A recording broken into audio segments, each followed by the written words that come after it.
Hezký dobrý den.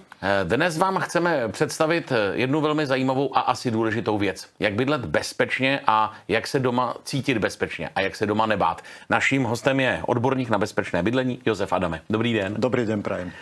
Dneska je taková doba, že kdo nechce bydlet na sídlišti, kdo nechce bydlet v paneláku, stěhuje se na okraj větších měst, protože pozemky ve městech jsou velmi drahé. A pak se může stát, že bydlíme ne-li úplně na samotě, tak v odlehlejší části a tam třeba moje paní by se bezpečně necítila. Mohu pořídit takové dveře, abych jí mohl říct, tady se bát nemusíš? Áno, aj pri rodinných domoch, aj keď to tak na prvý pohľad nemusí vyzerať, ale vždy tie vstupné dvere sú také prvé, čo zlodeji skúšajú. Nie sú to okná, sú to vždy vstupné dvere. Lebo oni, keď aj niečo zoberú vám z toho rodinného domu, pokúšajú sa to cez vstupné dvere vyniesť. Čiže presne bezpečnostné dvere, samozrejme v inej konštrukcii s tepelnými izoláciami, podstatne hrubšie, sa často využívajú už ako vstupné dvere do rodinného domu. Ale nie len hlavné vstupné dvere, lebo do rodinného domu môžete mať východ na terasu, zadný vstup do sklepu a podobne, prechod z garáže napríklad do obytného priestoru. Tak všetky tieto dvere treba zabezpečiť, to znamená zvoliť si ich ako certifikované, bezpečnostné a v tomto prípade sa označujú ako termo, to znamená velmi dobré tepelno izolujúce dvere. My už jsme spolu dřív mluvili o tom, že jsou různé kategorie bezpečnostních dveří. Pokud budu mít takový dům někde na okraji města, vesnice, někde opravdu trochu stranou, mám sáhnout po té nejvyšší kategorii a co mi vlastně taková kategorie nabízí a přinese? Máme 4 bezpečnostné triedy, od jedničky najnižšej po 4 najvyššiu. Správne rozmýšľate, veľmi správne rozmýšľate, že pri odľahlejších častiach, alebo keď mám dom situovaný tak, že vstupné dvere nie je vidieť od ulice, je to niekde z boku alebo zo zadu, doporučujem skutočne už 4. bezpečnostnú triedu, tú najvyššiu, pretože tam mám 100% ochranu, že nikto sa mi cez ne nedostane. Ten zlodej má potom viacej času, keď je to nejaká odľahlejšia časť, môže používať ťažšie náradie, robiť väčší hluk, keď ho nikto nevyrušuje. Takže rozhodne 4. bezpečnostnú triedu. A v tej 4. bezpečnostnej triede sa dokonca dá dať už aj presklenie do tých dverí. V 4. bezpečnostnej triede, to znamená, cez to sklo nie je možné ani ho rozbiť, ani nejako sa cez zeň dostať. Jak je to možný? To sklo je neprůstřelný, pancířový? Presne ste to vystihol. Ide o tzv. Pancierové sklo. Pričom na pohľad ja to nevnímam. Ja to nevidím. Vidím cez to sklo. To sklo je číre. Takto by sme sa videli. Ale vo vnútri hrúbka toho skla je veľmi hrubá. A sú ďalšie izolačné sklá, ktoré mi to ešte izolujú. My jsme jeden takový dům našli, kde je vaše realizace. Požádali jsme o to, jestli se tam můžeme podívat. Je na okraji Plzně, tak se tam pojďme podívat, jak vypadá konkrétní případ. My jsme v okrajové části Plzně, kde pan Petr staví dům, novostavbu. A hned na začátku jste se rozhodl, že budete mít z obou dvou stran bezpečné dveře. Co vás k tomu vedlo a motivovalo? Mě k tomu v podstatě vedla zhoršující situace ve městě. Hlavně mám tady přítelkyni, odjíždím často do zahraničí i na delší dobu, půl roku, 3 měsíce a potřebuji, aby prostě byla bezpečí. Takže to byla hlavní motivace tomu, abych to tady pořádně zabezpečil. Kromě přítelkyně tady máte taky kocoura, který má svoje vlastní dveře, který otevírá čipem, to mi překvapilo. Ano, kocour má zabudovaný čip vzadu na lopatkách, přiběhne k vrátkům, cvakne, vleze si, cvakne zpátky. Nikdo tam nemůže jiný, jenom on. Zajímavá věc.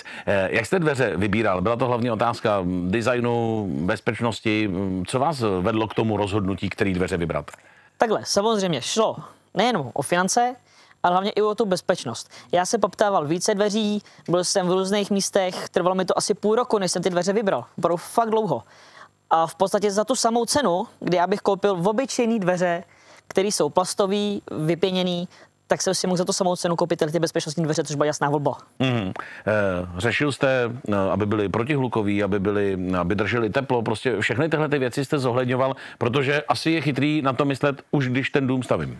Ano, za mě je to nízkoenergetická stavba, takže je velice dobře zateplená. U mě to hlavní roli hrála zateplenost a hlavně ta bezpečnost. To byly takové 2 hlavní kritéria. A hlavně je to jedna z mála firem, která mi nabídla, že nemusí mít kukátko a ani sklo. Což já jsem chtěl. Já jsem prostě chtěl čistý dveře. Všude jinde to byl problém. Tady ne.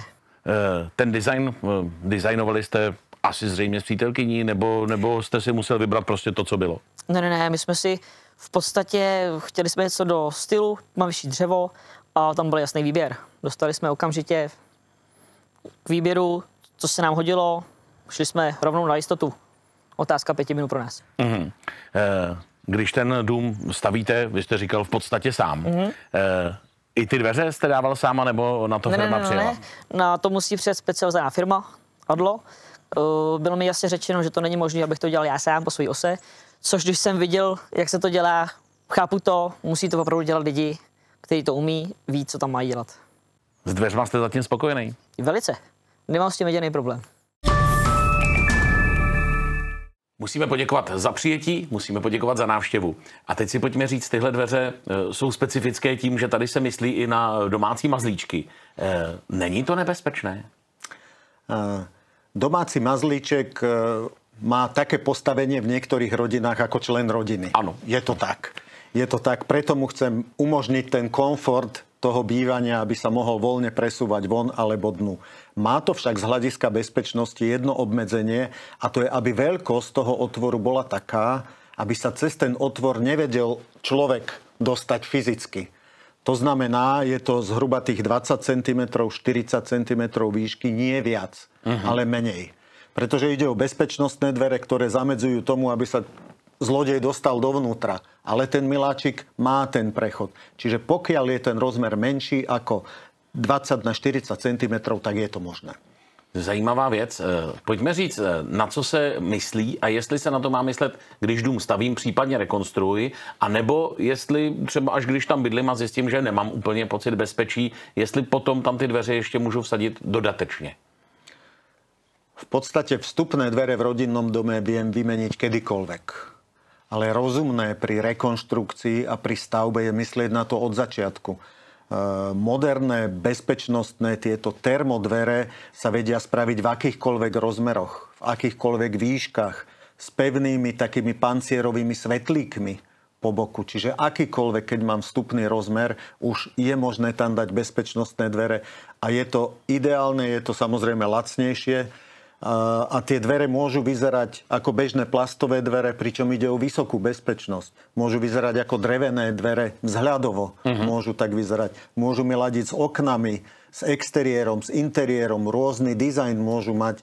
Čiže na tých dverách bežne nepoznáte, že ide skutočne o kvalitné, certifikované bezpečnostné dvere.